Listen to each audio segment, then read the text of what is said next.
In 90 minutes, they all die screaming. Hassan Nazari's voice cracked with pleasure as he armed the detonator. His hands caressed the device controlling 12 metric tons of ammonium nitrate rigged beneath Kandahar's water treatment facility. 300,000 people, men, women, children, all about to drink poison. He raised his binoculars watching a mother fill her daughter's water bottle at a nearby well and laughed so hard, tears streamed down his face. "Let the Americans send their best snipers," he snarled, checking his watch.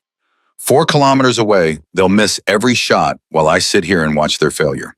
Smash that subscribe button and drop your city in the comments. You'll want to see how we wipe that smile off his face. Before we continue with Hassan's final hours, hit that subscribe button right now and drop a comment telling me what city you're watching from. I want to see how far this story travels. Trust me, you'll want to see how this ends. Dale Kowalski's handheld radio crackled at 0447 hours. Command to Overwatch. Target confirmed. 4,000 meters bearing 270. Timer shows 86 minutes. Kowalski pressed the radio against his weathered face, tasting dust and defeat before the mission even started. 23 years in special operations had taught him to recognize impossible when it stared him down. 4,000 meters wasn't a distance, it was a prayer wrapped in mathematics and luck. Copy that command. Positioning shooters now. Beside him, Master Sergeant Chen exhaled slowly. 4 clicks in this heat, Dale. We'd need God himself behind the scope. Then let's hope he's taking requests. Kowalski turned to face the 13 snipers assembled on the ridgeline, their faces grim in the pre-dawn darkness. 13 of the finest long-range shooters the Joint Special Operations Command could deploy on 6 hours' notice. Rangers, Delta Marine Scout snipers, even 2 British SAS advisors who'd flown in from Hereford. Each one had confirmed kills beyond 3,000 meters. Each one knew what 4,000 meant. The desert stretched before them, like hammered bronze already shimmering with heat at not yet 5 a.m. Somewhere in that vast emptiness, Hassan Nazari sat with his finger on genocide. "Listen up," Kowalski barked. "Target is a confirmed HVT with a dead man switch. We cannot, I repeat, cannot use missiles, artillery, or air support. The detonator is pressure sensitive and radio linked. Our intelligence says he releases the trigger the device activates. He receives any radio interference the device activates. We spook him into running. He's got a 3-minute delay timer as insurance." "Jesus," someone muttered. Intel also confirms he's got counter-surveillance thermals and motion sensors covering every approach within 2 clicks. This is a shooting solution or nothing. Kowalski paused, letting the weight settle. 4,000 meters, 1 shot, 84 minutes. Staff Sergeant Rodriguez, a Marine sniper with 63 confirmed kills, spoke up. "What's the wind doings? Variable 8 to 15, gusting to 22. Direction shifting every 4 to 7 minutes. Thermals are already building.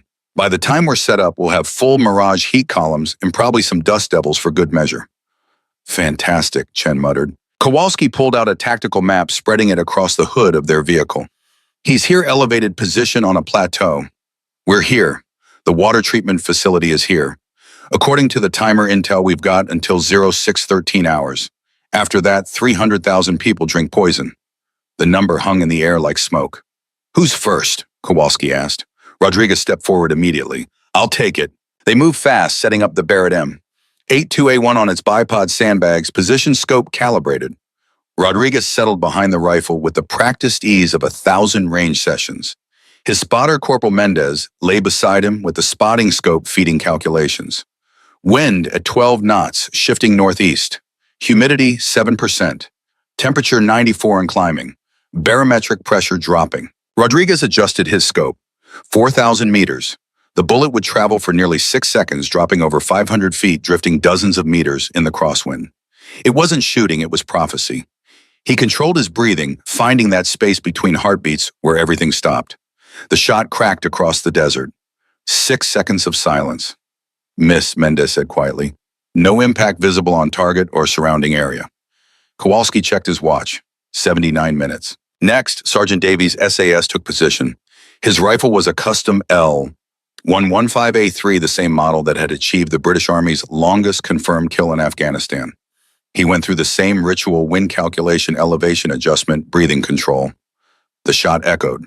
6 seconds. "Miss, I saw dust kick up maybe 15 meters right of target."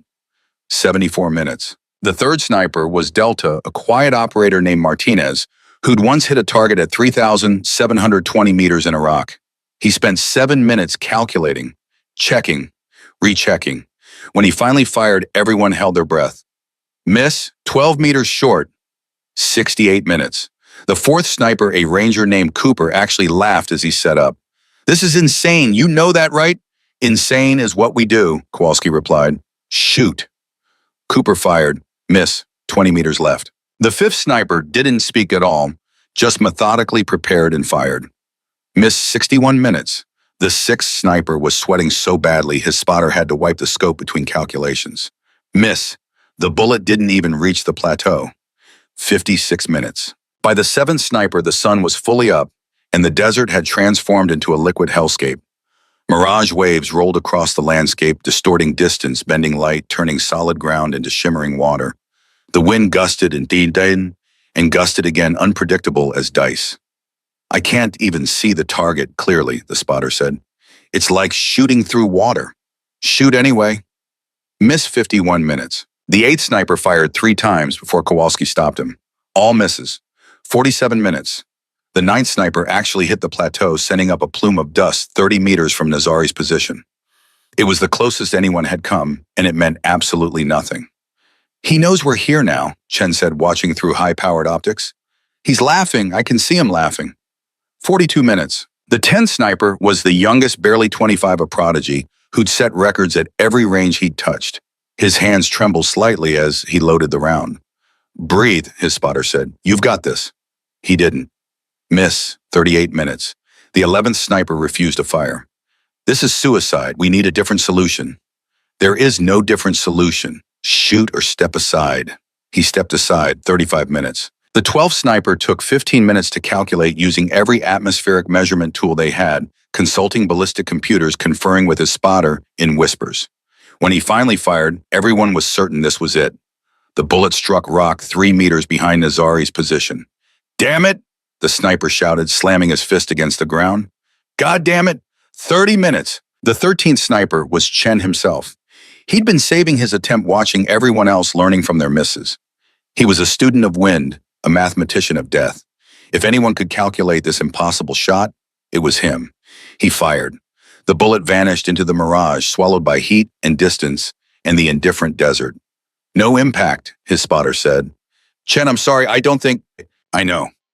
Chen stood up, brushing dust from his uniform. "It can't be done, not like this, not at this distance, with these conditions." Kowalski stared at his watch.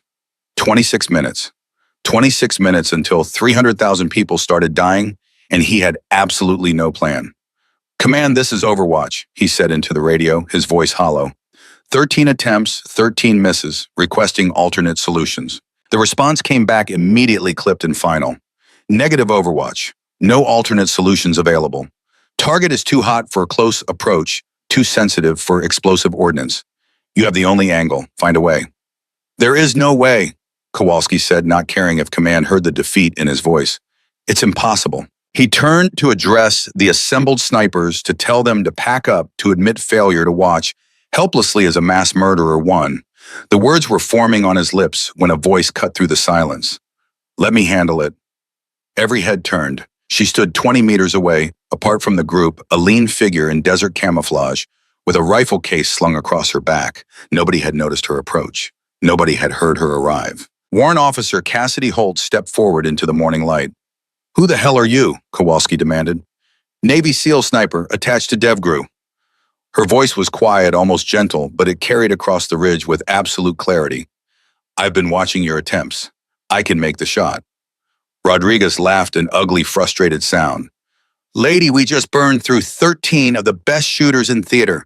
What makes you think—" "Because you're all shooting the same way?" Holt interrupted, her eyes never leaving Kowalski's face.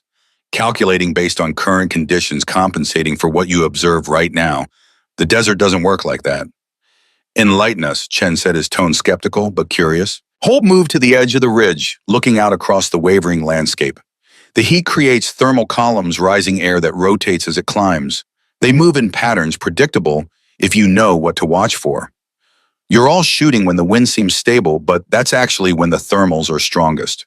There's a cycle about every 7 to 8 minutes where everything aligns. The columns collapse, the mirage settles, and there's a 3-second window of actual clear air. 3 seconds, Mendez said. How could you possibly? I've spent 2 years studying desert ballistics, Holt said simply. 2 years watching heat, learning how air moves over sand and rock. I requested this deployment specifically to test my research. I didn't expect to need it like this. Kowalski studied her. Mid-30s maybe. Weathered skin, steady hands, eyes that didn't blink enough. He'd seen that look before on operators who'd gone so deep into their specialty, they'd emerged somewhere beyond normal human capability. You're serious. Completely. We have 24 minutes. Then I should start now. Rodriguez stepped forward. Hold on. She just shows up, no introduction, no credentials, and we're supposed to hand over our last chance to, she's DevGru. Kowalski interrupted. That's credential enough.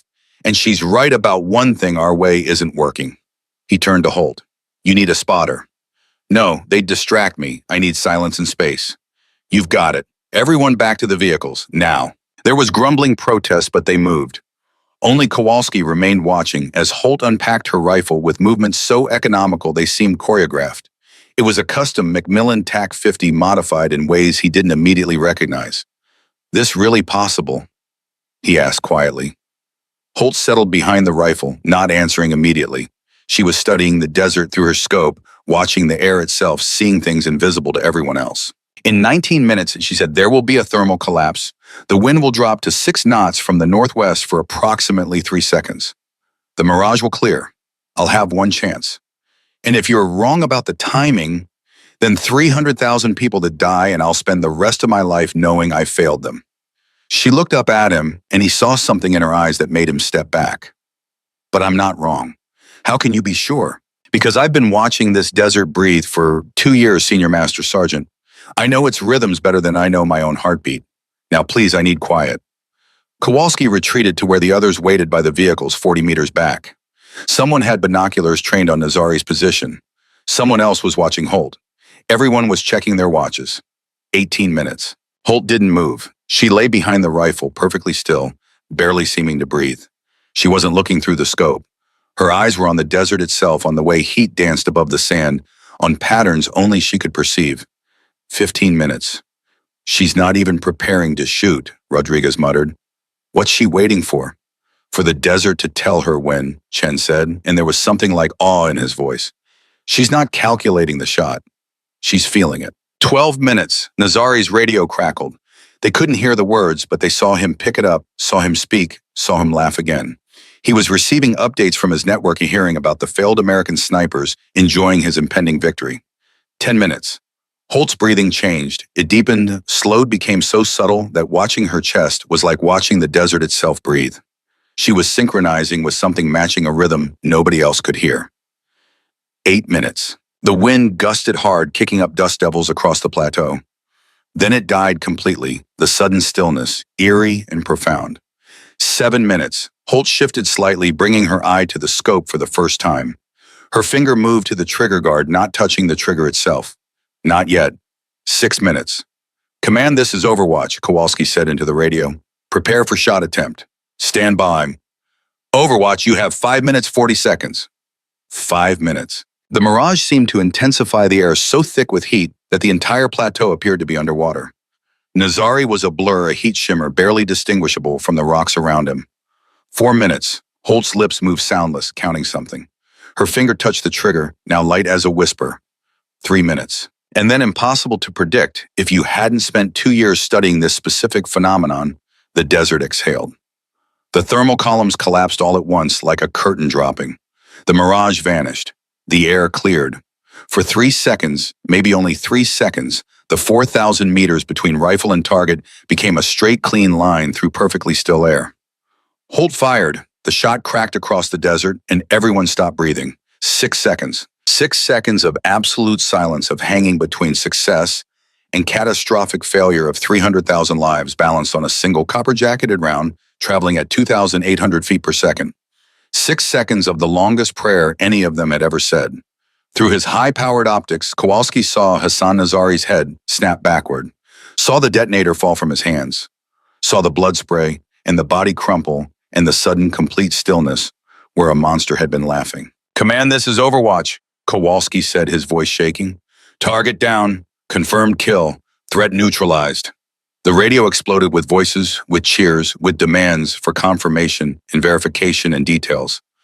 Kowalski ignored them all, walking toward where Holt was already breaking down her rifle, her movements as calm and methodical as if she'd just finished a training expedition. How did you know? He asked. How did you know exactly when? Holt looked at him, and for just a moment, he saw exhaustion in her eyes. Not physical exhaustion, something deeper. The exhaustion of someone who'd carried impossible knowledge and finally been able to use it. The desert told me, she said simply. I just had to listen. Behind them, the other snipers were gathering, staring at her with expressions mixing disbelief, respect, and something close to fear.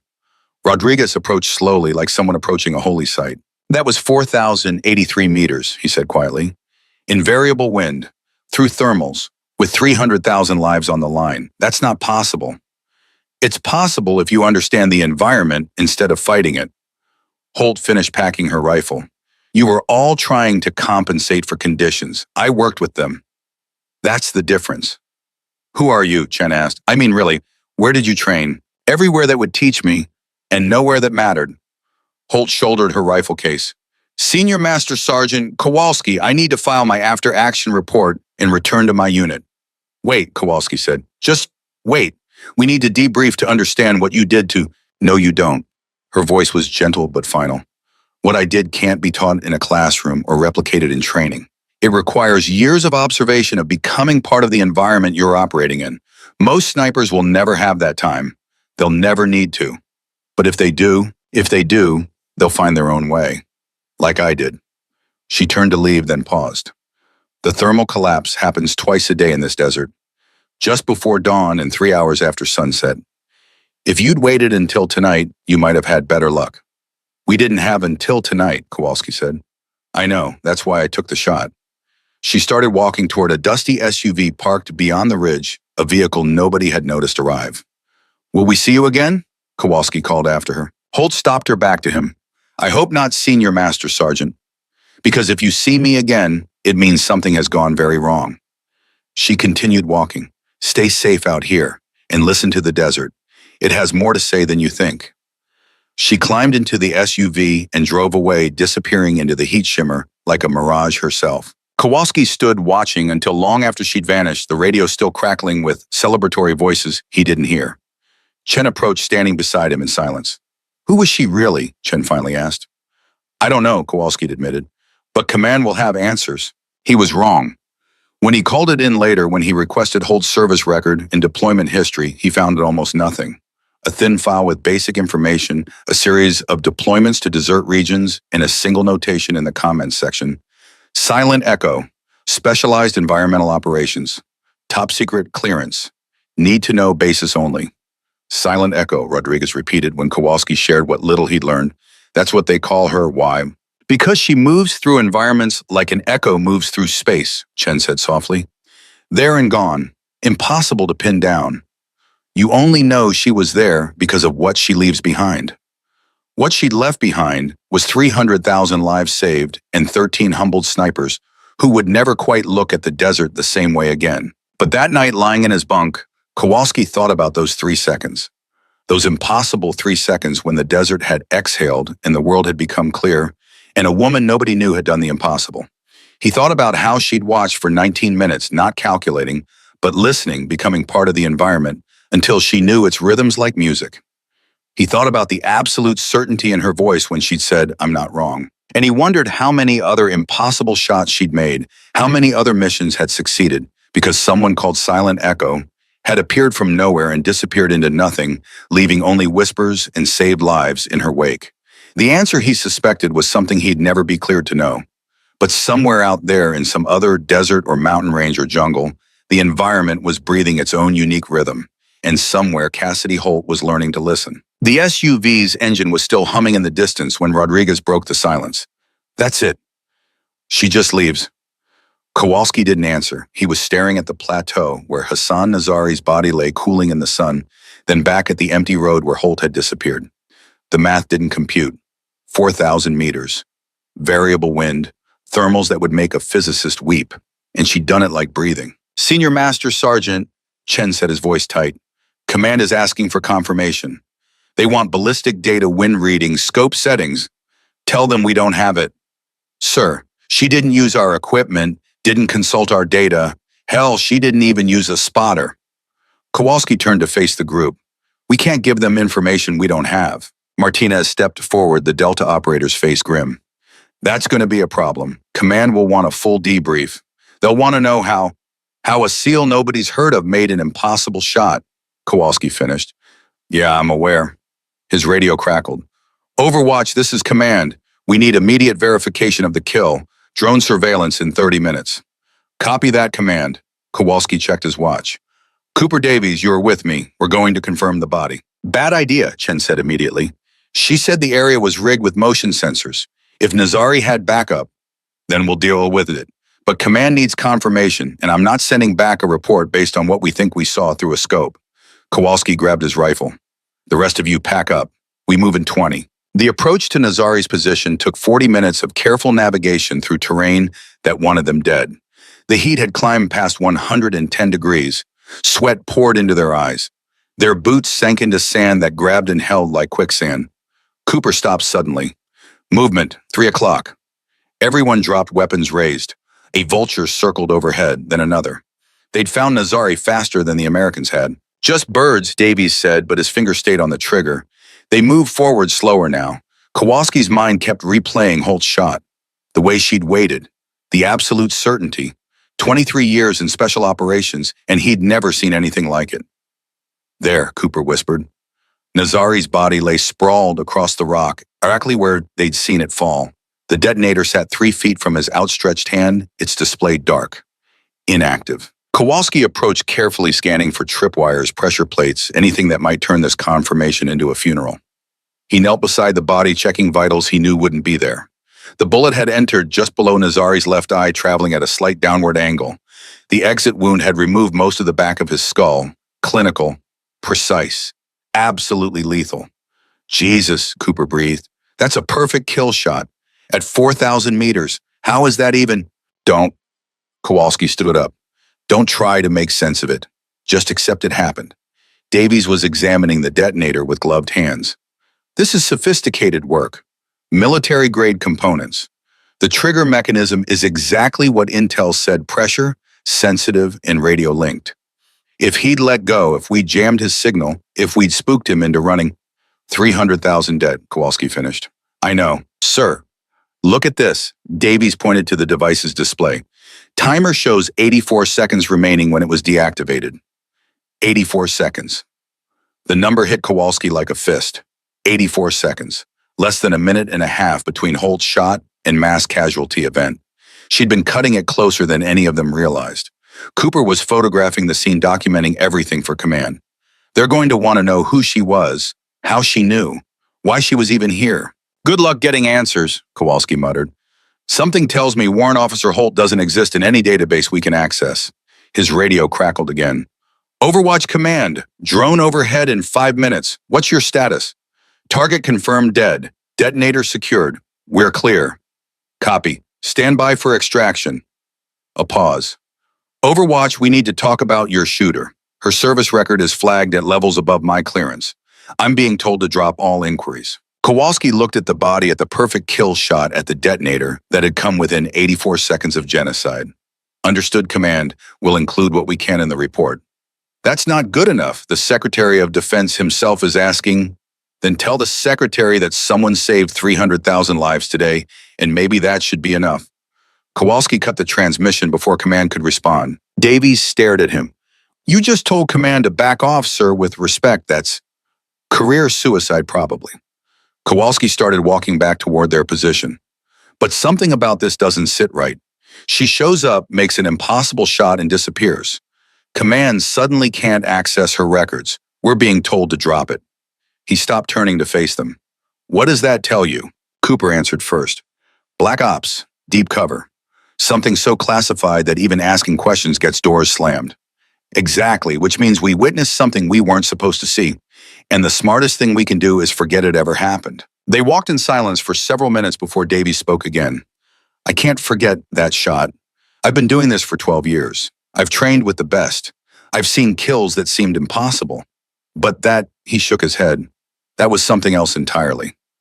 She said she'd been studying desert ballistics for 2 years, Kowalski said, watching thermal patterns, learning how air moves over sand and rock. That's insane, Cooper said. Who does that? Who spends 2 years studying one environment just to someone who knew she'd need it? Kowalski interrupted. Someone who was preparing for exactly this scenario. The implications hung between them like the desert heat. Back at their vehicles, the other snipers were already packed and ready to move. Rodriguez approached immediately. Command called. They want statements from everyone who witnessed the shot. They'll get them, Kowalski said. But keep it factual. What you saw, not what you think it means. What I saw was impossible, Rodriguez said flatly. How do I report that? Carefully. Martinez had his laptop out already pulling up ballistic software. I've been running the numbers. Even with perfect conditions, which we definitely didn't have, the probability of a first shot kill at that range is less than 3%. With the conditions we had, less than 1%. She had no business making that shot. And yet she did, Chen said. He was sitting on the hood of his vehicle staring out at the desert. I've been thinking about what she said, about working with the environment instead of fighting it, about listening to the desert. That's not science, Martinez argued. That's mysticism. You can't feel your way to a perfect ballistic solution. Can't you? Chen turned to face him. How many times have you made a shot because something felt right, because you knew in your gut that the conditions were perfect even when the number said otherwise? Martinez didn't answer. She just took that instinct and weaponized it. Chen continued. Spent 2 years turning gut feeling into reliable science. That's not mysticism, that's dedication on a level none of us can comprehend. Kowalski's radio interrupted them. All units, this is command. Drone surveillance confirms target neutralization. Explosive ordnance disposal en route to secure the device. Extraction birds inbound. ETA 20 minutes. Good work, Overwatch. Good work. As if they'd accomplished anything except watching 13 failed attempts before a ghost showed up and saved the day. The helicopters arrived on schedule Blackhawks that kicked up dust storms as they landed. Kowalski watched his team board each sniper carrying equipment that hadn't been good enough skills, that hadn't been sufficient experience, that hadn't mattered. He was the last one aboard. As the helicopter lifted off, he looked down at the desert below, at the plateau where Nazari had died, at the ridgeline where Holt had performed a miracle. The crew chief leaned over, shouting above the rotor noise. Heard you had some excitement today. You could say that. Command's already talking about it. Longest confirmed kill in theater. Maybe longest ever. Who made the shot? Kowalski looked at him for a long moment.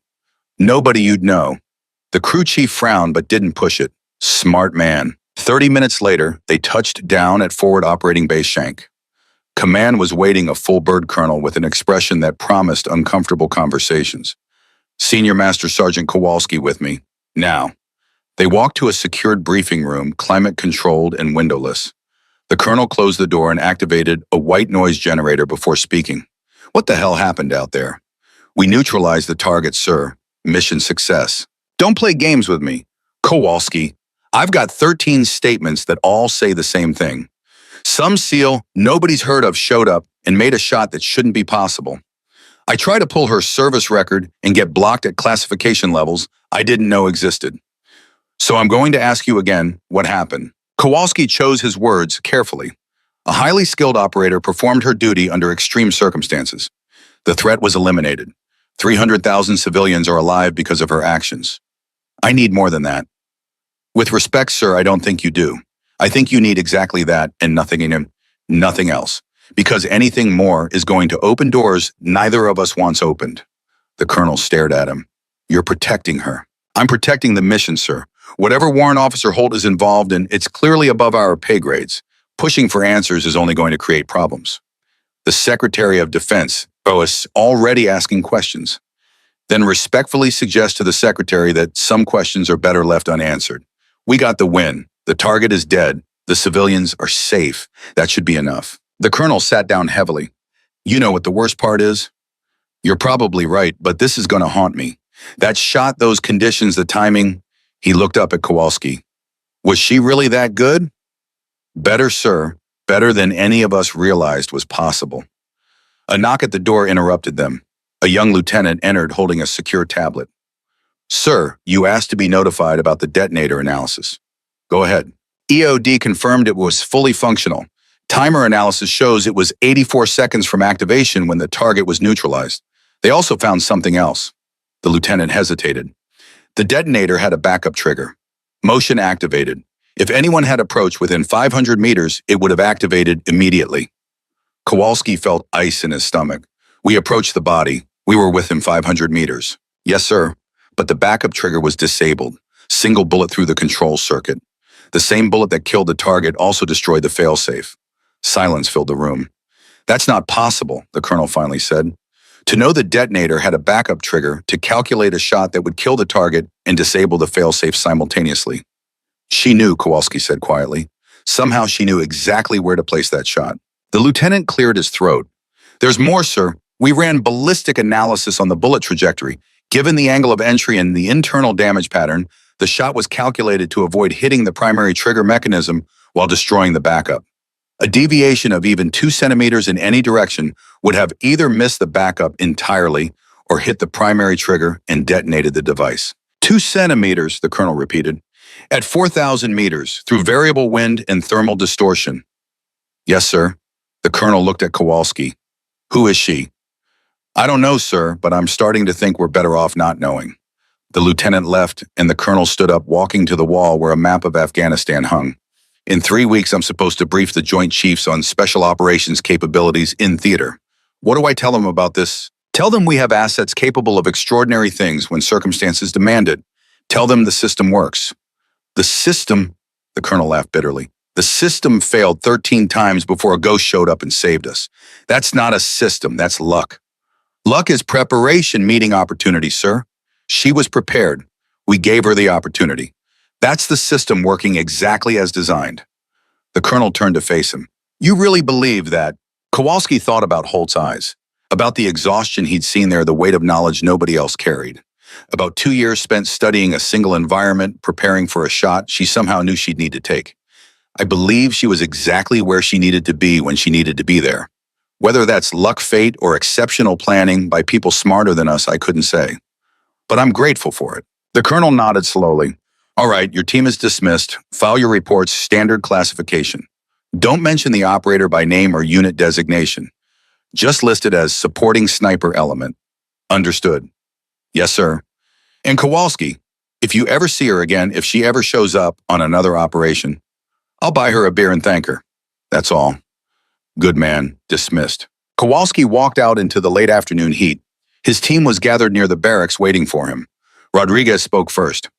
Well, Woodbom, we're clear. File standard reports, no names. Mission success. Move on. That's it, Martinez asked.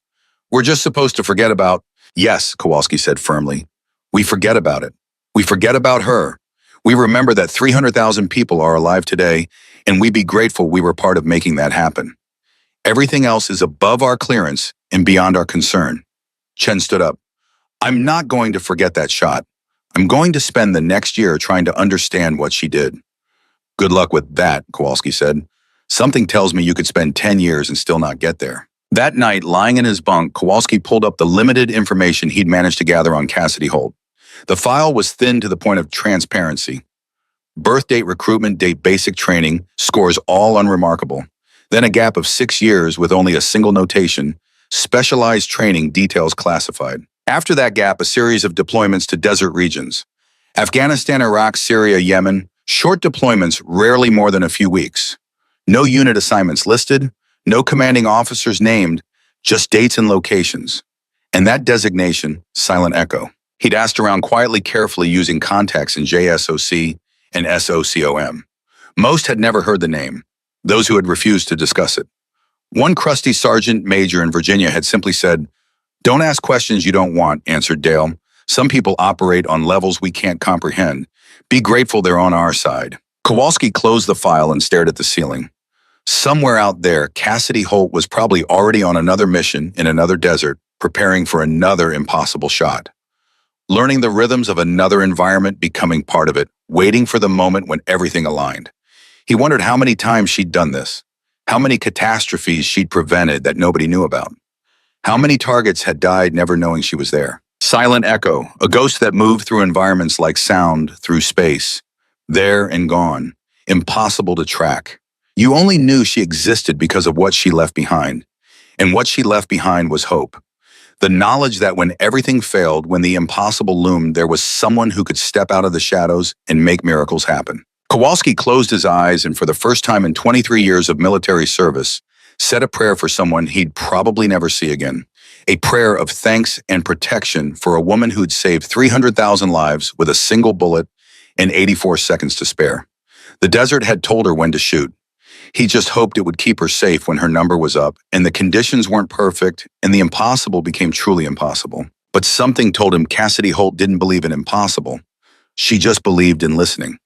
3 weeks later, Kowalski was finishing paperwork at Bagram Airfield when his secure phone rang. The number showed only zeros.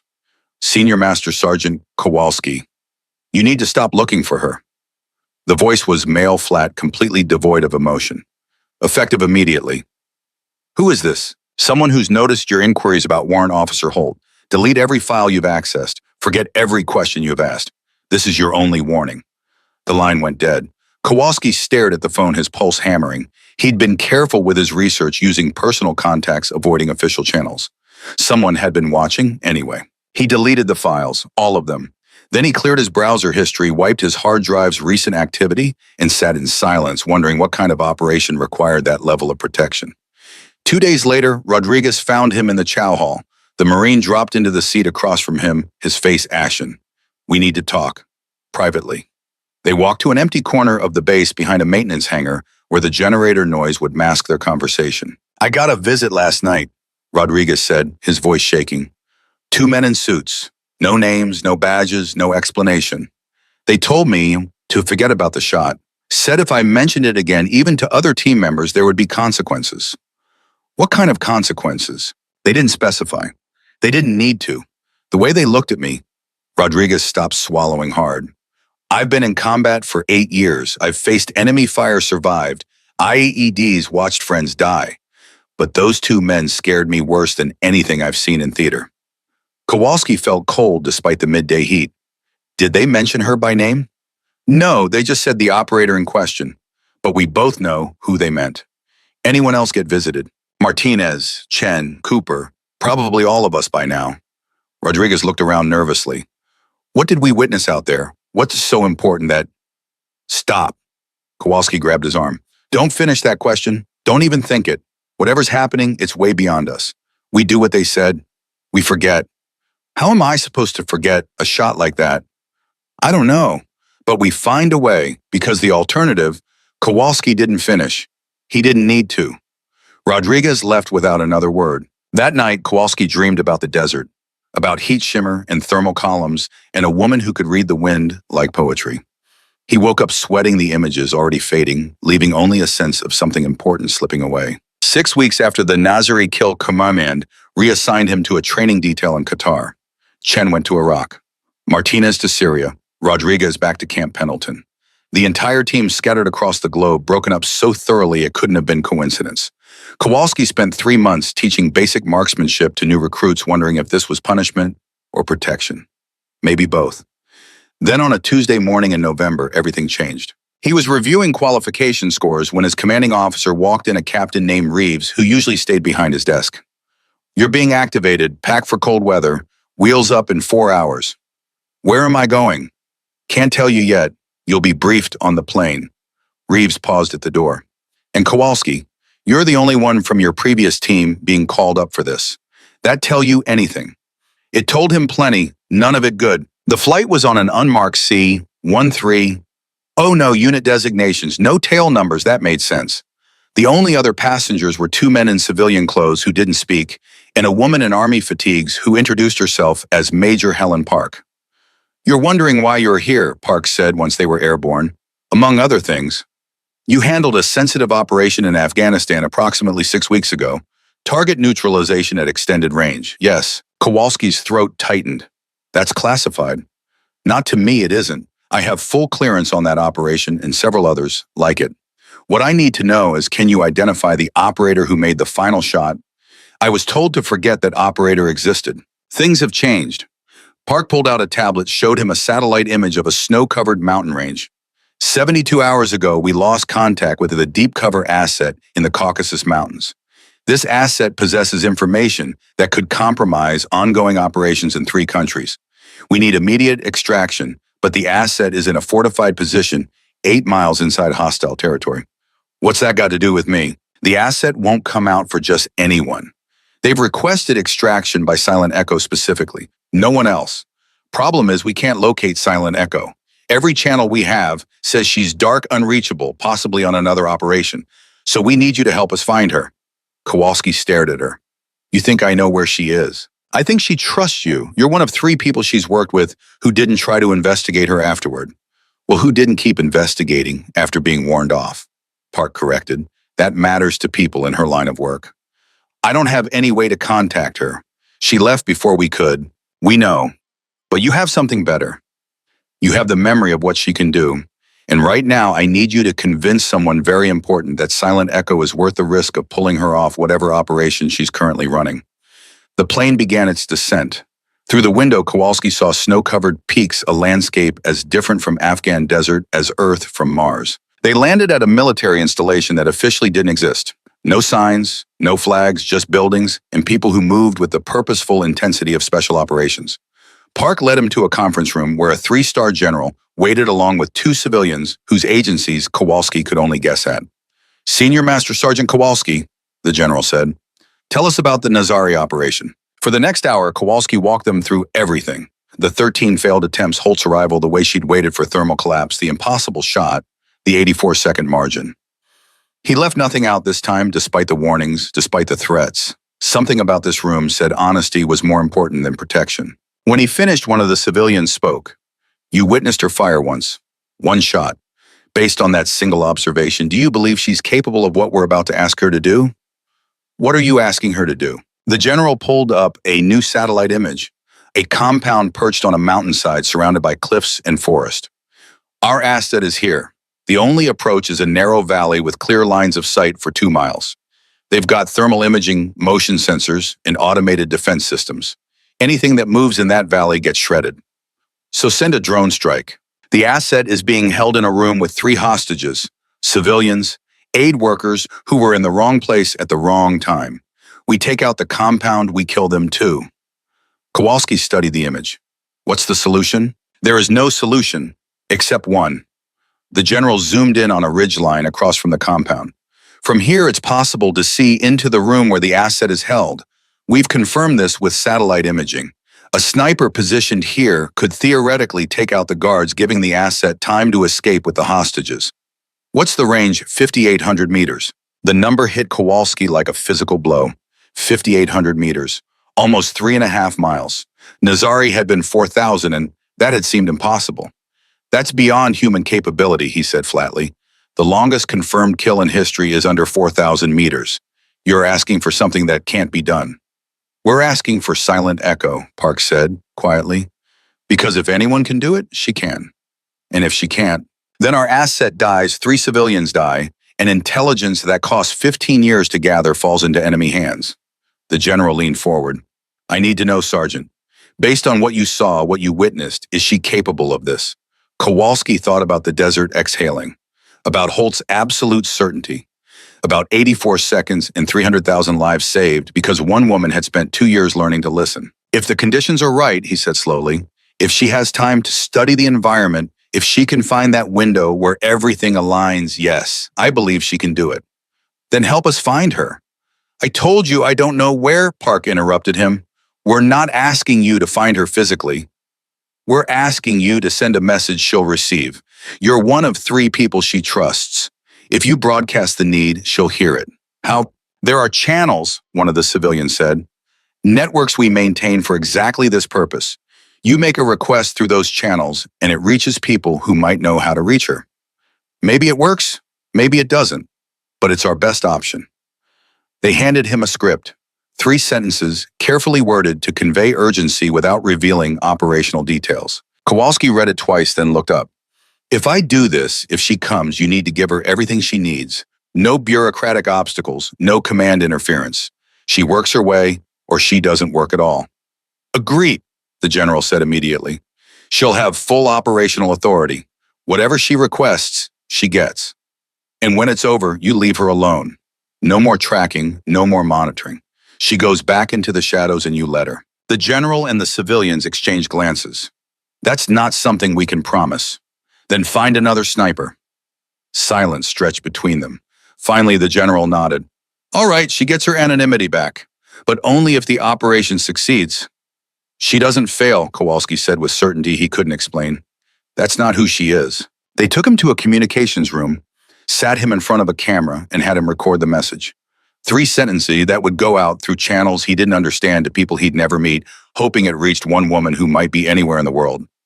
Silent Echo, this is Overwatch. We have a situation that requires your specific expertise. Lives are at stake. Please respond. Simple, direct, trusting that she'd understand the gravity in those few words. They broadcast it through military networks, intelligence channels, even some civilian frequencies that operated in legal gray areas. Then they waited. 6 hours passed. Nothing. 12 hours? Nothing. Kowalski tried to sleep but couldn't. He kept thinking about Holt's eyes, that deep exhaustion, the weight of impossible knowledge. What if she was already on a mission? What if she was dark because she couldn't be reached? What if his door opened at 0342 hours? Park stood there, her face unreadable. She answered. Kowalski was out of bed and dressed in 90 seconds. They rushed to the communications room where a single line of text glowed on the screen. Overwatch confirmed, sending coordinates, 12 hours. That's it, Kowalski asked. That's her entire response. That's how she works, Park said. Minimal communication, maximum efficiency. She's telling us where to bring her, and she's telling us she needs 12 hours when she arrives. After that, she'll be ready. 12 hours to study a completely new environment. That's not enough time. She spent 2 years in the desert. She doesn't have 2 years. None of us do. Our asset has maybe 48 hours before they're moved to a location we can't reach. If Silent Echo says she needs 12 hours, then 12 hours is what she gets. The coordinates led them to a frozen lake in the middle of nowhere, accessible only by helicopter. They flew in as dawn broke the landscape below, a study in white and gray. Nothing like the desert where Holt had performed her miracle. The helicopter set down on the ice. They waited. 10 minutes passed, then 20. Maybe she's not coming, Kowalski said. She's coming, Park replied. She said she would. And then she was there walking across the ice from the tree line, appearing so suddenly it was like she'd materialized from the cold itself. Same lean build, same economical movements, but different somehow. Harder, more worn. The helicopter door opened.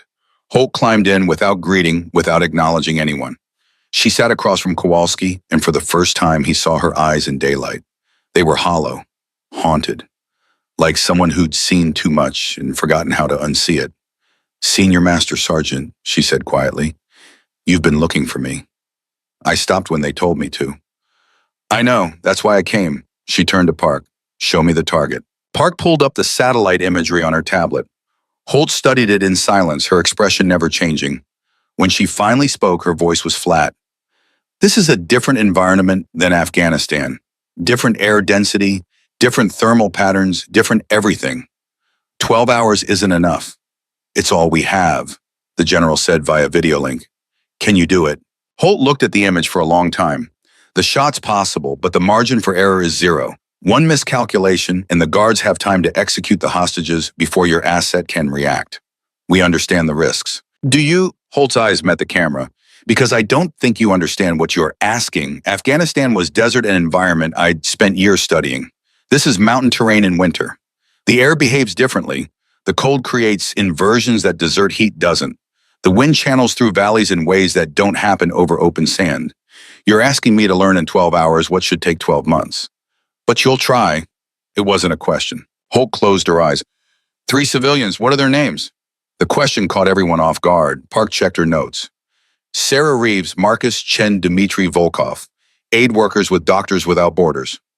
Sarah Reeves, Holt repeated softly. Marcus Chen, Dmitry Volkov. She opened her eyes.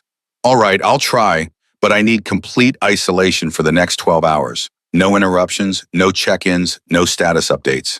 I study the environment or I don't take the shot. Agreed, the general said. They flew her to the ridgeline across from the target compound.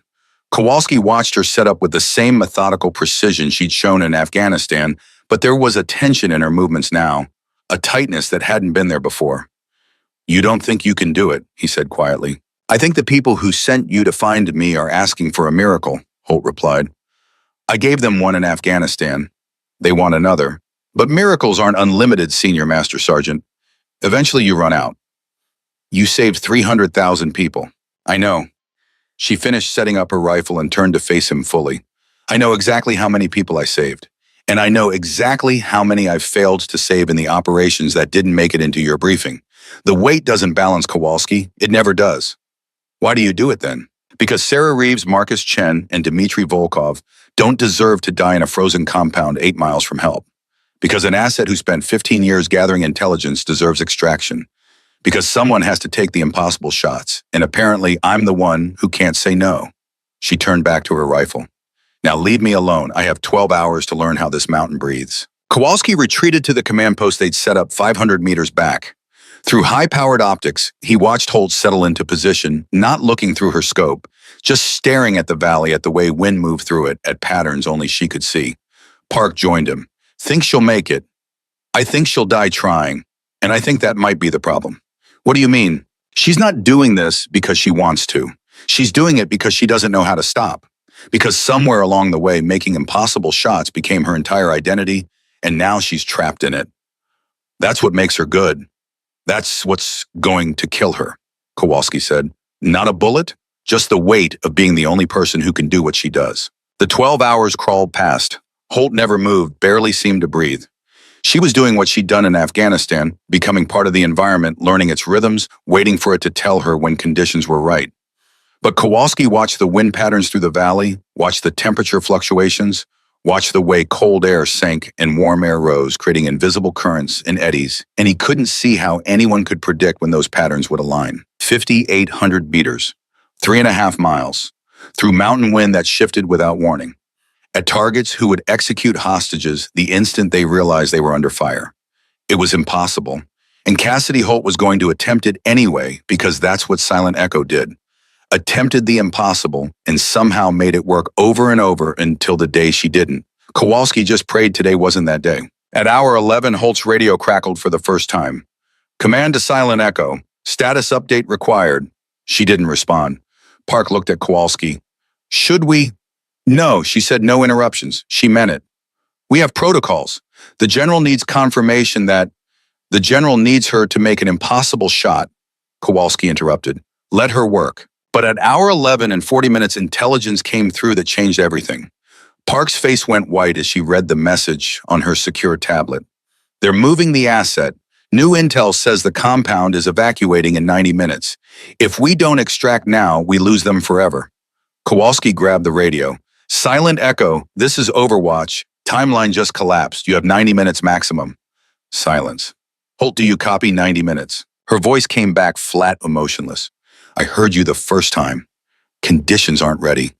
The wind pattern I've been tracking won't align for another 2 hours minimum. You don't have 2 hours. Then people are going to die Overwatch. Because I can't control the weather and I won't take a shot I know will fail. Park grabbed the radio from Kowalski. This is Major Park. We don't have the luxury of perfect conditions.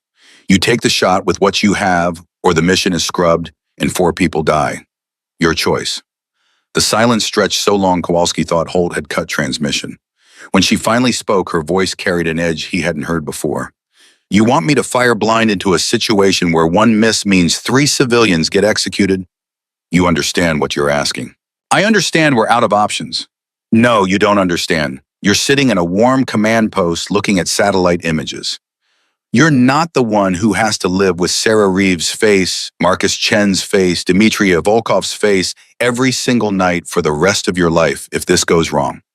You don't carry that weight, I do. Then carry it, Park said coldly, because that's the job. That's what Silent Echo does. Takes the shots nobody else can take and lives with the consequences. Or are you telling me you can't handle it anymore? Kowalski ripped the radio from Park's hand. Don't push her like that. She's not. But Holt's voice cut through, sharp as a knife. Fine, you want the shot. You'll get the shot. But when it fails, when those civilians die because you rushed me, that's on you, Major. Not me. You. The radio went dead. What the hell was that? Kowalski turned on Park. I just gave her the push she needed. These operators, they get in their own heads. Sometimes you have to remind them that hesitation kills more people than bad shots. She's not hesitating. She's being realistic about. She's making excuses, Park interrupted. I've read her file, the real file, not the sanitized version you saw. She's made 17 shots at ranges over 4,000 meters. 17. And you know how many times the conditions were perfect twice. The other 15 times she took the shot anyway and made it work. She's psyching herself out, and I'm not letting her. Kowalski stared at her. 17 shots. How many operations is that? Classified. How many people has she saved? Park hesitated, then said quietly, estimated over 500,000. But that's not 500,000 people alive because one woman keeps taking impossible shots. And you just told her the weight doesn't matter. Kowalski felt rage building in his chest. She's a human being, not a weapon system. You can't just... I can, and I did, because right now 4 more lives are counting on her. She can fall apart later. Right now she shoots. Through the optics, Kowalski watched Holt shift position behind her rifle. Her movements were jerky now, angry, nothing like the fluid grace she'd shown in Afghanistan. She was rattled and rattled. Snipers missed. His radio crackled. It was Holt, but she wasn't talking to him. She was talking to herself, and she'd apparently forgotten to release the transmit button. Sarah Reeves, Marcus Chen, Dmitry Volkov, aid workers, doctors, healers. Her voice was barely a whisper. They save lives. I end them. That's the difference. They build, I destroy. But maybe destroying the right target at the right time is its own kind of saving. Kowalski started to respond, but Park grabbed his arm, shaking her head. They listened. The wind's wrong. It's all wrong. Gusting 12 to 18 from the northeast, shifting every 40 seconds. Temperature inversion at 3,000 meters, creating downdrafts I can't predict. Humidity rising, which means the air density is changing. Every variable is against me. She went silent for almost a minute. But the desert was against me too. The heat, the mirage, the thermals, all against me. And I made it work because I stopped fighting and started listening. So listen. Listen to this mountain. Listen to what it's trying to tell you. Another silence. Longer this time. There it is. Not a pattern, not exactly. More like a rhythm. The wind gusts, then settles for 6 seconds. 6 seconds of relative calm every 2 minutes. Not perfect calm. Nothing like the desert's exhale. But maybe enough. Maybe. Kowalski checked his watch. 72 minutes until the compound evacuated. They needed her to shoot, and they needed her to shoot soon. But if she was finding a pattern, if she was working her way towards certainty, Command, this is Silent Echo. I have a window. It's not ideal, but it's workable. I'll need confirmation that the asset is ready to move the instant I engage. Park was already on another channel. Asset team, this is Command. What's your status? A crackling voice responded. We're in position adjacent to the holding room. Ready to breach on your signal. Be advised, there are 4 hostiles inside with the targets. All armed. If your shot doesn't neutralize them instantly, we'll have a firefight in a confined space with civilians present. Understood. Stand by. Park switched back to Holt's channel. You heard that. 4 targets, all armed, all in the same room with the hostages. You need to drop all 4 before any of them can react. That's not possible, Holt said immediately. I'm one shooter with 1 rifle. I can take 1 to 1 target, maybe 2 if I'm fast enough with a follow-up shot. But 4, even if I had perfect conditions, which I don't, what if you had a second shooter? Kowalski's head whipped toward Park. What are you... Soon. We have another sniper team on standby, Park said. They've been positioned on a secondary ridge, lower probability angle, but still viable. They were backup in case you couldn't make it. But if you both shoot simultaneously coordinated, who's the second shooter? Holt demanded. Marine Scout sniper team, Carlos Rodriguez and his spotter. You know them? A pause. Rodriguez was in Afghanistan. He's good, but this shot is beyond. He doesn't need to be as good as you. He just needs to hit 1 target while you hit another. The asset team can handle the other 2, once you've created chaos in the room. Kowalski grabbed the radio. Rodriguez is here. Since when? Since we pulled him off leave 36 hours ago, Park said. We brought him in as contingency. Didn't tell you because we didn't want to undermine Silent Echo's confidence. Put him on, Holt said. Seconds later, Rodriguez's voice came through. Silent Echo, this is Rodriguez. Hell of a reunion. What's your range to target at 4,200 meters? Not as extreme as yours, but still pushing limits in these conditions. Can you make the shot? Rodriguez didn't answer immediately. When he did, his voice was steady. Honestly, on a range with perfect conditions, I'm maybe 50-50 at this distance. With current wind and temperature variables less than 30%. Then why are you here? Because I watched you do the impossible once, figured maybe some of that would rub off.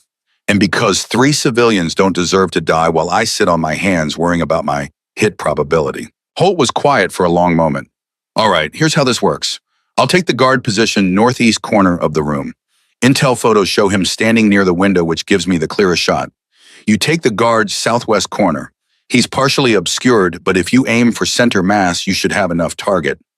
And the other two, the asset team breaches the instant they hear our shots.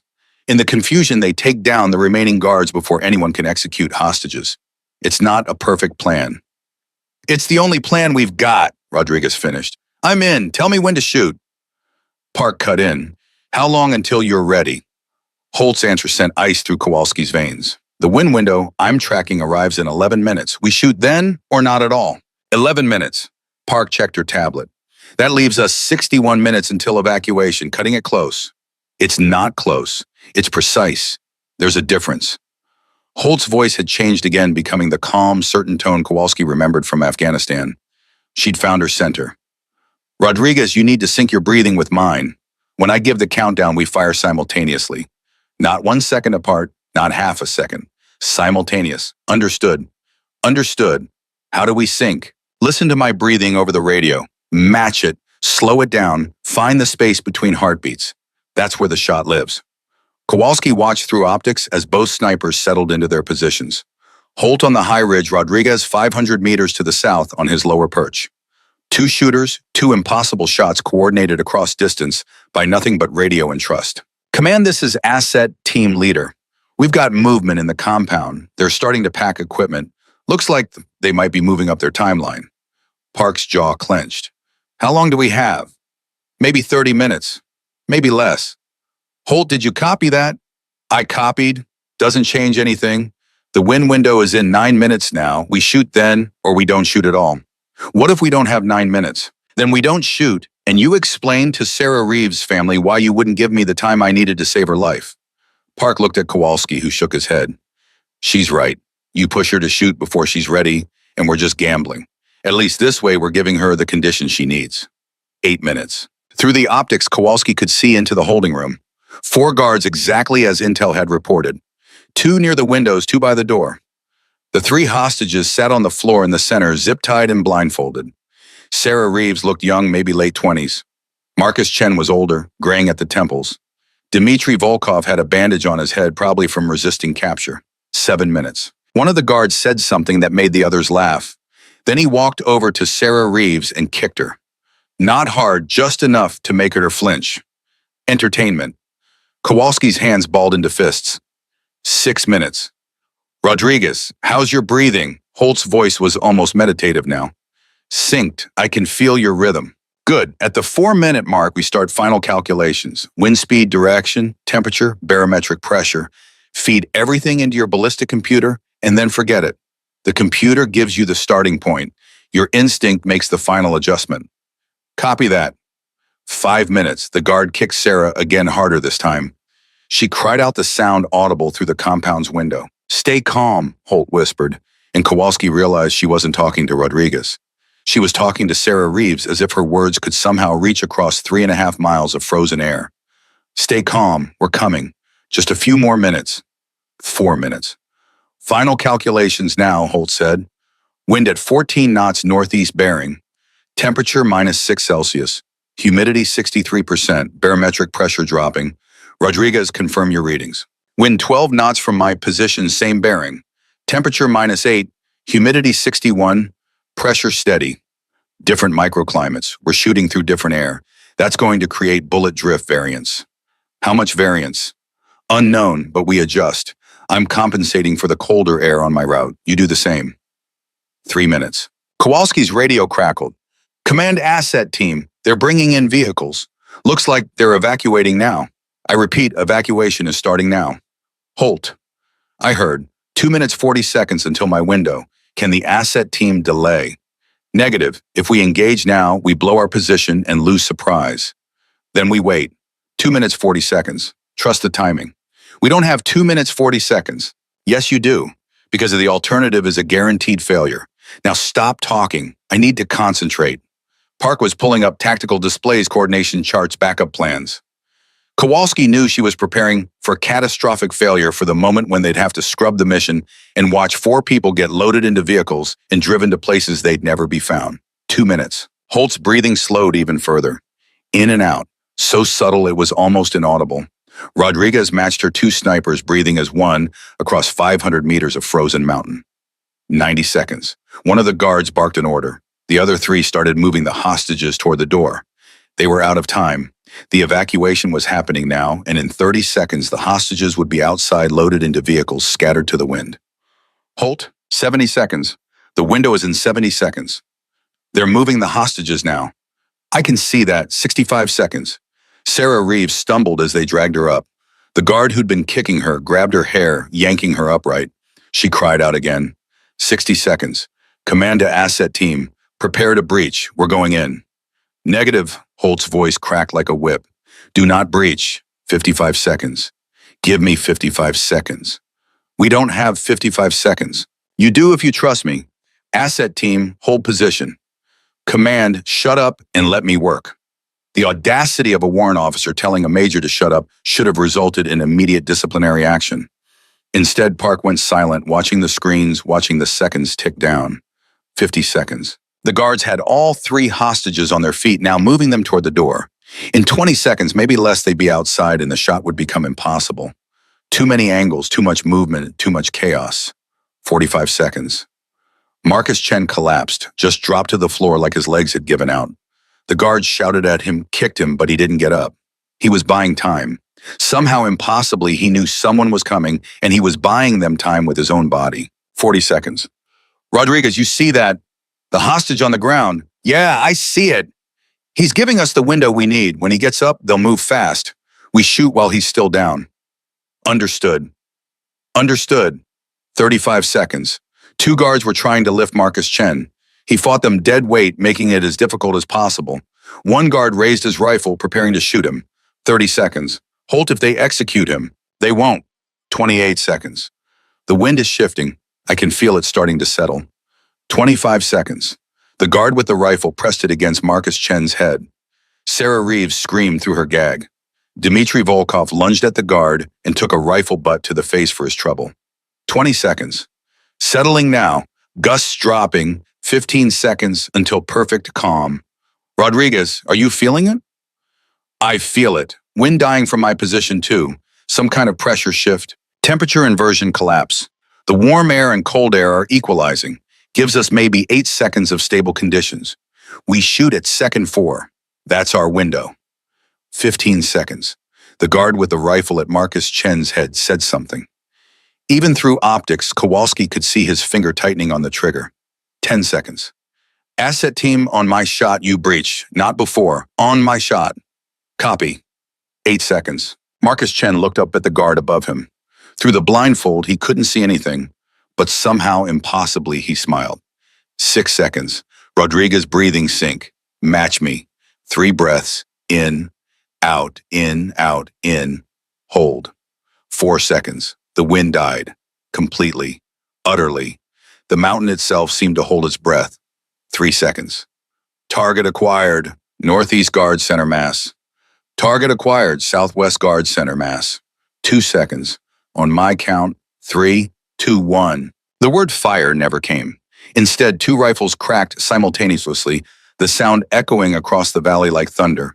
And Kowalski watched through optics as 5,800 meters and 4,200 meters collapsed into nothing. 7 seconds of flight time. 7 seconds of 3.5 miles and 2.5 miles in air that had been perfectly still, but was already starting to move again.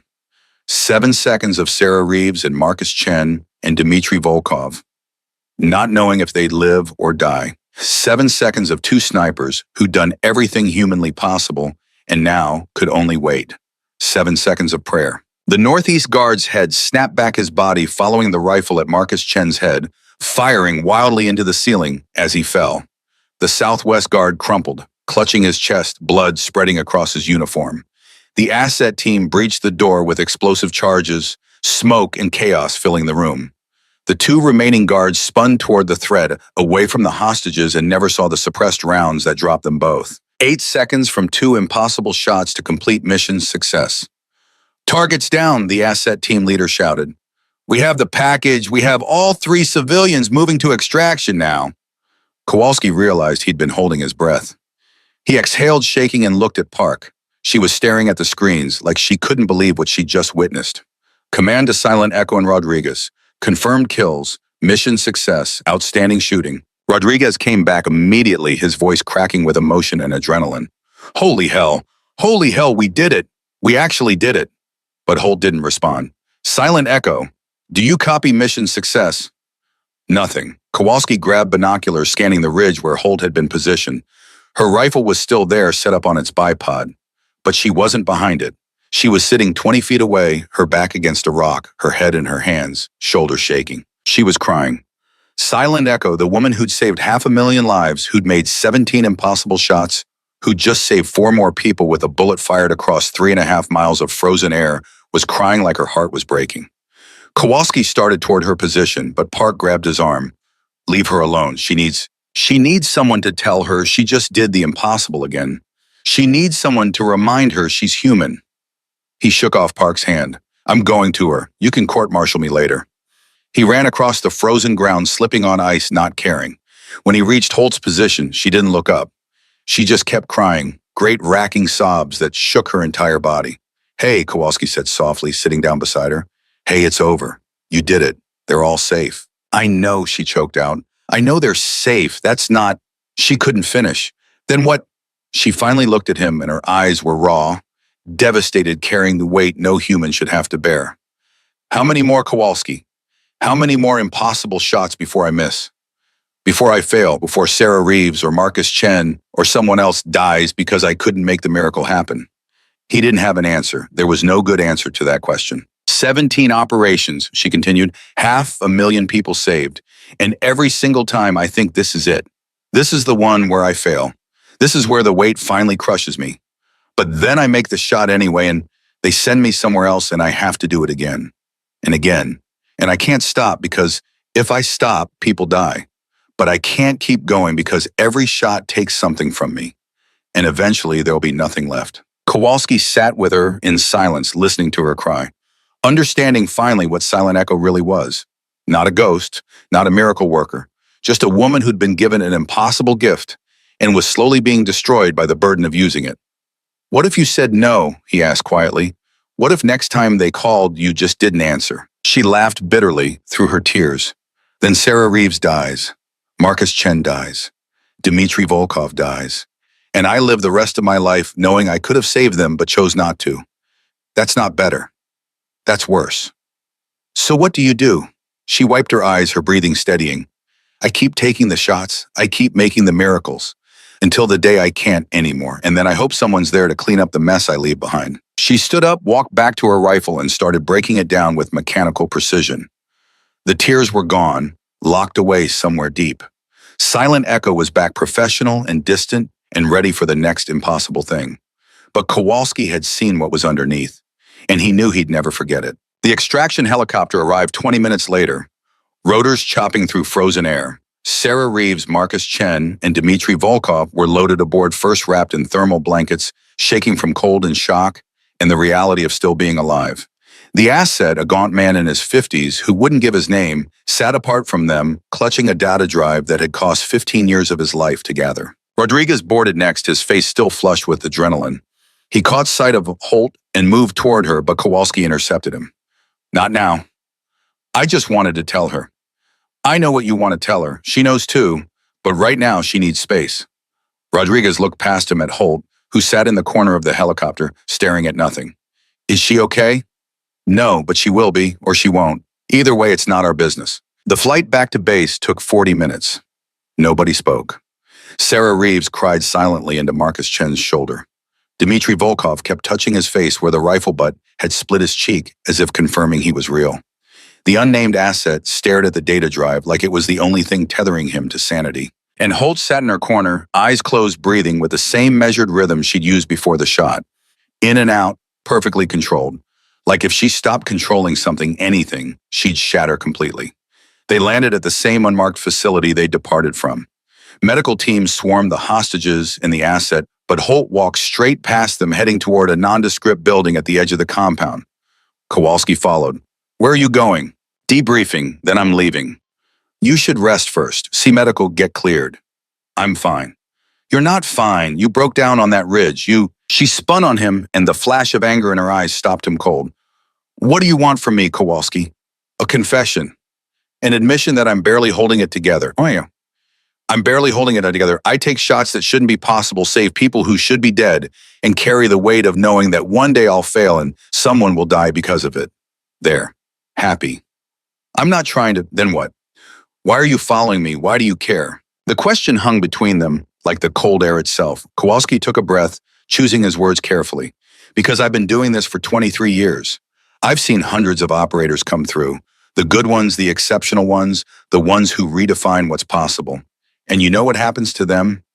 They burn out. They break. They either quit before they lose themselves completely, or they keep going until there's nothing left. And I'm watching you head toward that second option, and you what? You're going to save me, she laughed bitterly. I'm not one of your operations, Senior Master Sergeant. You can't plan me, execute me, complete me. I am what I am, and what I am is someone who takes impossible shots. That's my purpose. That's all I have. That's not all you have. Really? Then tell me what else there is. Tell me who Cassidy Holt is when she's not Silent Echo. Because I honestly don't remember anymore. She walked away before he could answer, disappearing into the building. Kowalski stood in the cold watching her go, feeling helpless in a way combat had never made him feel. Park approached from behind. Let her go. She's been doing this longer than you know. She has her own ways of coping. Does she, Because from where I'm standing, she's not coping. She's surviving. There's a difference. Is there? Park pulled out her tablet, scrolling through data. 17 operations. 17 impossible shots. 17 mission successes. 0 failures. That's not just surviving, Sergeant. That's excellence. Excellence at the cost of her humanity. Her humanity is what makes her excellent. She feels the weight of every shot because she understands what's at stake. That's why she doesn't miss. That's why she's Silent Echo. And when she finally does miss, when the weight becomes too much and her hands shake at the wrong moment, what happens then? Park didn't answer. They both knew what happened then. Inside the debriefing room, Holt sat across from the same 3-star general who'd authorized the operation. He looked tired, older than his years, carrying his own weight that nobody else could see. That was extraordinary work, Warrant Officer Holt. The shot itself, the coordination with Rodriguez, the timing, all of it, was textbook perfect under impossible circumstances. Thank you, sir. The Secretary of Defense wants to commend you personally. There's talk of a medal, a promotion, formal recognition. No, the general stopped. I'm sorry. No recognition, no medals, no promotion. That's part of my operational agreement. I work in the shadows, I stay in the shadows. The agreement was made when you first entered the program. Circumstances have changed. Your capabilities are too valuable to keep hidden. We need to study what you do, replicate it, train others. You can't replicate it. Holt's voice was flat final. What I do requires years of environmental study, total immersion in specific climates, learning patterns that most people don't even know exist. You can't teach that in a classroom. You can't compress it into a training program. It requires dedication that borders on obsession, and obsession that borders on insanity. Nevertheless, we need to try. The future of long-range precision operations will be drones and guided munitions and technology that removes the human element entirely. Holt interrupted. I'm not the future, General. I'm a temporary solution to problems that shouldn't exist. The fact that you need someone like me means your intelligence failed, your planning failed, your conventional options failed. I'm the Band-Aid you slap on catastrophic failures. Don't try to turn that into a training program. The general studied her for a long moment. You sound bitter. I sound realistic. You sound like someone who's tired of carrying the burden alone. Holt met his eyes. Are you offering to share it? Are you willing to spend 2 years studying a single environment, learning how air moves and wind shifts and thermals build? Are you willing to pull a trigger knowing 3.5 miles away someone lives or dies based on whether you read the conditions correctly? Because if you are, General, I'll happily hand over the burden. Otherwise, stop pretending you understand what I carry. Silence filled the room. The general's age shifted uncomfortably. Finally, the general nodded. All right, no recognition, no publicity. You remain Silent Echo operating in the shadows. But I need your word that when we call, you'll answer. Until I can't anymore. What does that mean? It means eventually I'll miss. Eventually the impossible will actually be impossible. And when that happens, when I fail, you need to be ready to accept it. Don't send me on another operation trying to redeem myself. Don't push me to take another shot to prove I've still got it. Just let me go. Let Silent Echo disappear. Can you agree to that? The general considered, then shook his head. No, because if you fail, if you miss, it won't be because you've lost your edge. It'll be because we sent you into a situation that was truly impossible. And in that case, the failure is ours, not yours. So no, I won't let you disappear. I'll send you to medical, to psychological services, to whatever support you need to recover. And then I'll make sure you never have to take another shot unless you choose to. Holt stared at him. You're lying. I'm not. The system doesn't work like that. The system uses people until they break, then finds new people to use. I've seen it happen dozens of times. Then I'll change the system. For you, I'll change it. Because what you do is too valuable to lose because we didn't take care of the person doing it. The general leaned forward. I mean that, warrant officer. You have my word. For the first time since Kowalski had met her, Holt looked uncertain. Like someone had offered her something she'd given up hoping for and she didn't know whether to trust it. I'll believe it when I see it, sir. Fair enough. Debriefing is complete. You're dismissed. Take 2 weeks leave, go somewhere warm, try to remember what normal life feels like. Holt stood, saluted, and walked out. But instead of heading to quarters or transport, she walked straight to where Kowalski was waiting outside. You're persistent, apparently. The general offered me leave, 2 weeks. I'm supposed to go somewhere warm and remember what normal life feels like. She looked at him. Problem is, I don't remember normal. Haven't been normal since I was 26 years old and decided to spend 2 years in the Sonoran Desert learning how heat moves. Then don't be normal. Be something else. Like what? Kowalski thought about it. Like someone who just saved 4 lives and gets to see what happened to them. Sarah Reeves, Marcus, Chen, Dmitry, Volkov. They're still here getting checked by medical. You want to meet them. See the people you saved. Holt hesitated. I've never met anyone I've saved before. That's not protocol. Too much emotional attachment, too much. To hell with protocol, they're alive because of you. They deserve to know who saved them, and you deserve to see that your impossible shots have faces and names and futures. She looked toward the medical building, uncertainty written across her face. What if it makes it harder? What if seeing them, knowing them, makes the next shot? What if it makes it easier? Kowalski countered. What if instead of carrying abstract weight, you carry real people? People you've met who've thanked you, who've gone on to live lives that wouldn't exist without you. That's not better. That's more pressure. Or it's more purpose. They stood in silence, the cold wind cutting through their uniforms. Finally, Holt started walking toward the medical building. Kowalski followed. Inside, Sarah Reeves sat on an examination table, a blanket around her shoulders, talking quietly with a trauma counselor. When Holt walked in, Sarah looked up confused. Who? This is Warrant Officer Holt, Kowalski said. She's the one who made the shot that saved your life. Sarah's confusion turned to understanding then, to something that might have been awe. She stood up the blanket, falling away, and walked straight to Holt. Before anyone could react, she wrapped her arms around the sniper and held on like drowning. Thank you, Sarah whispered. Thank you, thank you, thank you. I thought I was going to die. I thought Marcus was going to die. I thought...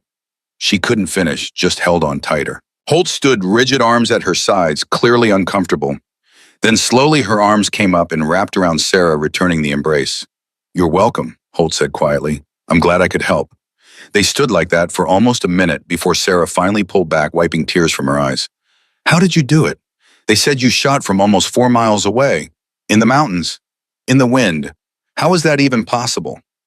Practice, preparation, luck. That's not luck. That's a miracle. Sometimes they're the same thing. Marcus Chen appeared in the doorway, his left arm in a sling from where the guard had wrenched it. When he saw Holt, he stopped. You're the shooter. I'm one of them. There was a second shooter, Rodriguez. I know. They told us, but you're the one who took the guard with the gun at my head. They showed us the ballistics report, 5,800 meters, through variable wind, while I was on the ground with a rifle pointed at my skull. He walked closer, his voice shaking. Do you know what I was thinking in that moment? I was thinking about my daughter. She's 7 years old, lives in Boston with my ex-wife. I was thinking I'd never see her again. Never get to apologize for all the times I chose work over her. Never get to tell her I loved her. He stopped in front of Holt, tears streaming down his face. But I will see her again. Because of you. I get to go home and hold her and tell her I love her. Because you made an impossible shot at exactly the right moment. How do I thank someone for that? How do I possibly... You live, Holt said softly. You go home. You hold your daughter. You tell her you love her. You live the life you almost lost. That's all the thanks I need. Dmitry Volkov was next, his face swollen from the rifle butt, but grinning despite the pain. Russian bear is hard to kill, he said in heavily accented English. But without you, they would have found way. So thank you, American sniper. You have my gratitude and the gratitude of my wife and 3 children in Moscow. They do not know how close they came to losing me. Because of you, they never have to know. One by one, the 3 people Holt had saved thanked her, hugged her, told her their stories and their futures and everything they'd almost lost. And with each conversation, Kowalski watched something change in Holt's eyes. The exhaustion didn't disappear, but it shifted, became something more bearable, more human. When they finally left the medical building, Holt stood outside in the cold looking up at the stars. I've saved 500,000 people, she said quietly. That's what the records say. 500,000 lives preserved because I pulled a trigger at exactly the right moment.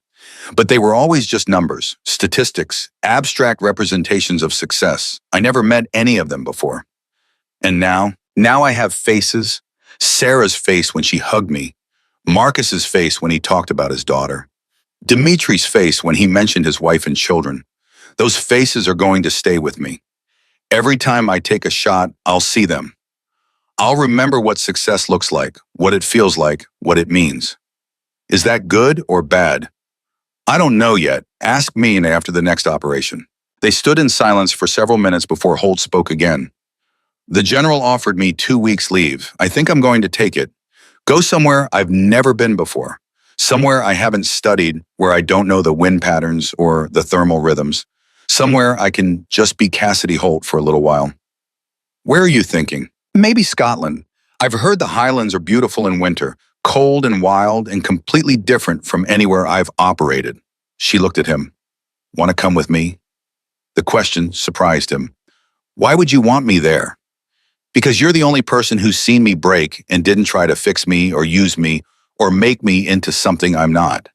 You just sat with me and let me be broken for a minute. That's worth more than you know. Kowalski thought about his own leave time, about the empty apartment, waiting for him stateside, about 23 years of operations that had left him just as worn as Holt, but in different ways. Yeah, I'll come with you, but I'm not going to Scotland in winter. Let's go somewhere warm, Caribbean maybe, somewhere we can sit on a beach and remember what it's like to not be cold. Holt smiled, the first genuine smile Kowalski had seen from her. Deal. 2 weeks of warmth and beaches and pretending we're normal people. Then we come back and go back to being what we are. And what's that? People who do impossible things because someone has to. Rodriguez found them before they left his gear already packed for transport back to his unit. I just wanted to say that was the greatest honor of my career. Shooting with you. Learning from you. Being part of something that... He stopped emotion, choking his words. You did good work, Rodriguez, Holt said. Your shot was perfect. Without it, mine wouldn't have mattered. We saved them together. Will I see you again on another operation? Maybe, if the conditions require it, if the impossible needs to happen again. She extended her hand. Until then, keep practicing. Keep learning. And remember that the best shots aren't the ones that show off skill. They're the ones that save lives. Rodriguez shook her hand, then impulsively hugged her. Thank you for everything. After he left, Holt turned to Kowalski. I lied to him. About what? About seeing him again. I'm going to request that future operations use me solo. No coordination with other shooters, no shared responsibility. Because having Rodriguez there, knowing his shot mattered as much as mine, it helped. It made the weight lighter, and I can't afford for the weight to be lighter. Why not? Because if it gets lighter, I might start to believe I'm not carrying it alone. And the moment I believe that, the moment I start to depend on others being there, that's when I'll miss. Because one day there won't be a Rodriguez, there won't be a second shooter or a backup plan or anyone to share the burden. It'll just be me alone on a ridge somewhere with an impossible shot and no safety net. And I need to be ready for that. I need to know I can carry the full weight by myself. That's not strength, Holt. That's just stubbornness. Maybe, but it's kept me alive and kept my targets dead for 17 operations. I'm not changing the formula now. Park intercepted them at the transport area holding a secure tablet. Before you go, there's something you should see. We debriefed the unnamed asset. The intelligence on that data drive, it just prevented a coordinated attack on 3 European capitals. Estimated casualties if the attack had succeeded, 30,000 people, minimum. She pulled up a map showing planned attack sites in London, Paris, and Berlin. Detailed schematics, timetables, target lists, all prevented because one man had spent 15 years gathering information and one woman had made an impossible shot to save him. 30,000 people who will never know how close they came to dying, Park continued. 30,000 people who will go to work tomorrow, kiss their families, live their lives completely unaware that Silent Echo saved them. That's in addition to the 300,000 from the Nazari operation and the countless others from your previous missions. You understand what that means? Holt stared at the tablet. It means I'm not allowed to fail. It means you're doing work that matters on a scale most people can't comprehend, and we're grateful for it. Gratitude doesn't stop the weight from getting heavier. No, but maybe it helps you understand why you're carrying it. Holt handed back the tablet. I need to leave now. 2 weeks. Then I'll be reachable again. Understood. One more thing. Park pulled out a different tablet, this one showing a grainy photograph of a woman in desert camouflage taken from a distance. We're getting requests from other agencies.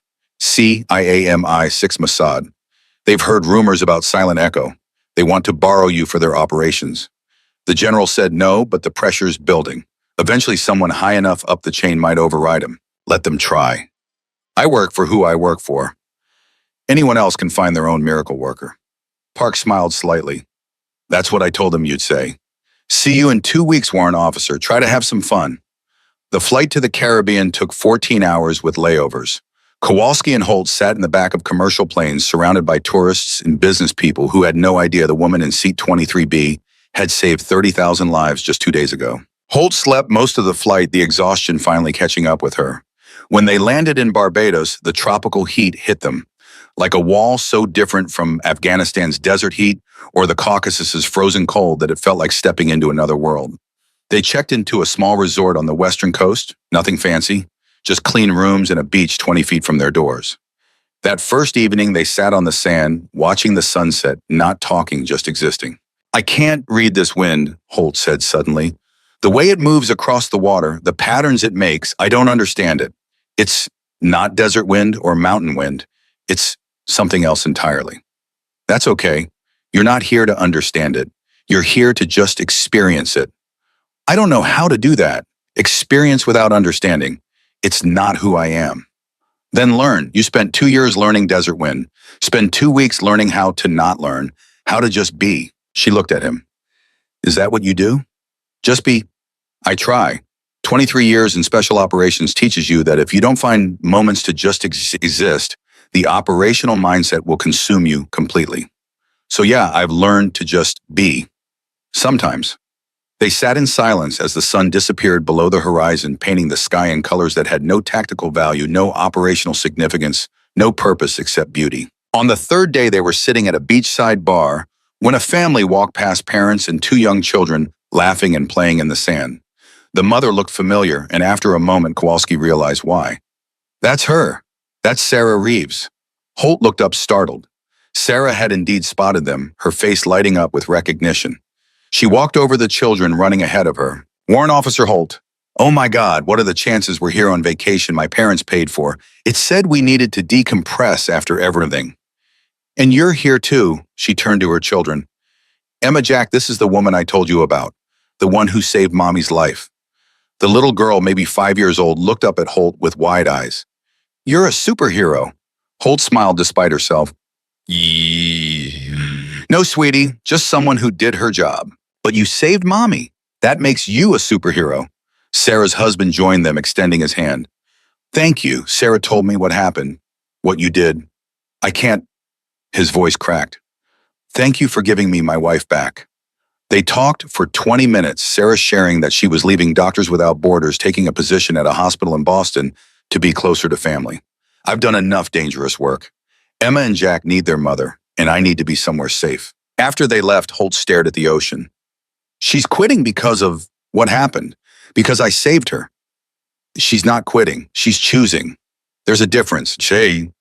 Is there because it feels like I saved her life just so she could stop doing the work that made her life worth saving in the first place. She's choosing her children over her career. That's not weakness. That's love. But the world needs doctors in dangerous places, people who'll go where others won't. If everyone I save decides to play it safe afterward, what's the point? Kowalski turned to face her fully. The point is they get to choose. You give them their lives back, and what they do with those lives is up to them. You don't get to judge whether they're using their second chances correctly. You just get to be glad they have second chances at all. Holt was quiet for a long time. I never thought about it like that. I always assumed the people I saved would go back to doing whatever they were doing before. Keep fighting the good fight, keep making a difference. But maybe the real gift isn't saving them for the world. Maybe it's saving them for themselves, for their families, for the small personal moments that matter more than any mission. Now you're getting it. Over the next 10 days, they fell into a routine. Mornings on the beach, afternoons exploring the island, evenings talking about everything except operations and impossible shots and the weight of saving lives. Holt learned to read without analyzing every word. Kowalski learned to sit still without planning the next tactical movement. They both learned slowly and imperfectly how to just be. On their last night sitting on the beach under stars that Holt couldn't help but use for navigation. Even on vacation, she finally asked the question that had been building. What happens when I miss, when I finally take the shot that doesn't land and people die because of it? You accept it, you grieve, you learn from it, and you decide whether to take another shot or walk away. That's it. That's your advice. That's reality. You're human, Holt. Humans fail, even exceptional ones, even ones who've made 17 impossible shots. Eventually, number 18 won't work. And when that happens, you'll have to choose who you want to be in the aftermath. Who do you think I'll choose to be? I think you'll take the failure, carry it like you carry everything else, and show up for Operation 19. Because that's who you are. Someone who can't walk away as long as there are people who need saving. She looked at him. Is that healthy? Probably not, but it's honest. And sometimes honest is the best we can do. They flew back to the unnamed facility on a gray Tuesday morning. 2 weeks of warmth and beaches and pretending to be normal was over. Reality waited patient and demanding. The general met them personally, which was never a good sign. Welcome back. I hope you're rested. We are. What's the situation? Yemen. High-value target fortified position, 6,000 meters. Weather window closes in 48 hours. After that, monsoon season makes the shot impossible for months. 6,000 meters, farther than she'd ever attempted, farther than anyone had ever successfully shot. Holt didn't hesitate. I'll need 12 hours on site to study conditions. You'll have 10, that's all the window gives us. Then I'll make it work. The general pulled out a file. The target is responsible for trafficking operations that have enslaved over 2,000 women and children. Taking him out won't end the network, but it'll fracture it. Give law enforcement across 3 countries the opening they need to dismantle the operation. 2,000 people, Holt repeated quietly. Give or take, most of them children, some as young as 6 years old. Kowalski saw the shift in Holt's eyes. The weight settling back onto her shoulders heavier than before because now she had faces to attach to the numbers. Sarah Reeves's children, Marcus Chen's daughter.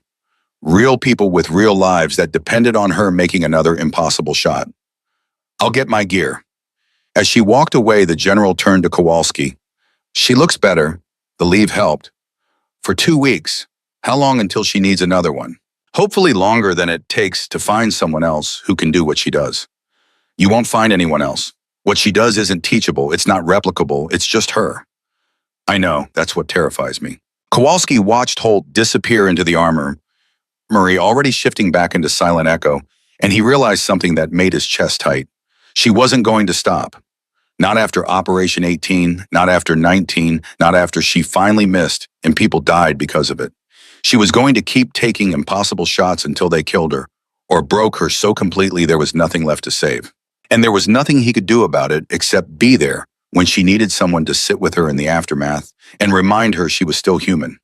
That night before they deployed to Yemen, Holt found him in the equipment bay. "Thank you." "For what?" "For the 2 weeks. For reminding me that life exists outside of operations. For showing me Sarah Reeves and her children. For not trying to fix me or save me or turn me into something I'm not." She paused. "And for being someone I can break down in front of without judgment. Anytime, literally, whenever you need it." "I'm going to miss this shot," she said quietly. "Maybe not this one, maybe not the next one, but eventually I'm going to miss. And when I do, I'm going to need someone to remind me that failure doesn't erase all the successes." "Can you do that?" "Yeah, I can do that." "Good. Because I'm going to Yemen tomorrow to attempt a 6,000-meter shot in conditions I haven't studied, at a target I've never seen to save 2,000 people I'll never meet. And I'm terrified, but I'm going anyway because that's what Silent Echo does." "No," Kowalski said. "That's what Cassidy Holt does. Silent Echo is just the name they gave to someone extraordinary." She smiled, squeezed his shoulder, and walked away to prepare for the impossible. 3 days later, in the mountains of Yemen, with 10 hours of study instead of the 12 she'd requested, with wind that shifted unpredictably and heat that created mirages even experience. Desert snipers couldn't read. Cassidy Holt settled behind her rifle and waited for the mountain to tell her when to shoot. And when it did, when that perfect window opened for 3 seconds of impossible clarity, she pulled the trigger and sent a bullet 6,000 meters through conditions that shouldn't allow success. The target dropped. The trafficking network fractured. 2,000 lives were saved by someone most of them would never know existed. Silent Echo had done the impossible again. But Kowalski, watching from the command post, saw the way her hands shook, and afterward, saw the way she sat alone for 30 minutes before she could speak, saw the weight getting heavier with each success. He knew the day would come when the impossible became truly impossible, when the weight became too much, when Cassidy Holt would miss and have to live with the consequences. But until that day came, she'd keep taking the shots, keep saving the lives, keep carrying the burden that nobody else could bear, because that's what Silent Echo did. She turned impossible into inevitable, one bullet at a time, until the day she couldn't anymore. And when that day finally arrived, Kowalski would be there sitting beside her, reminding her that being human meant sometimes failing, and that all the lives she'd saved still counted, even if she couldn't save them all. Because in the end, Silent Echo wasn't defined by the shots she made. She was defined by the person who kept showing up to take them, knowing the weight would never get lighter, knowing failure was inevitable, knowing the impossible was exactly that, and pulling the trigger anyway because somewhere people she'd never meet were counting on her to make the miracle happen one more time.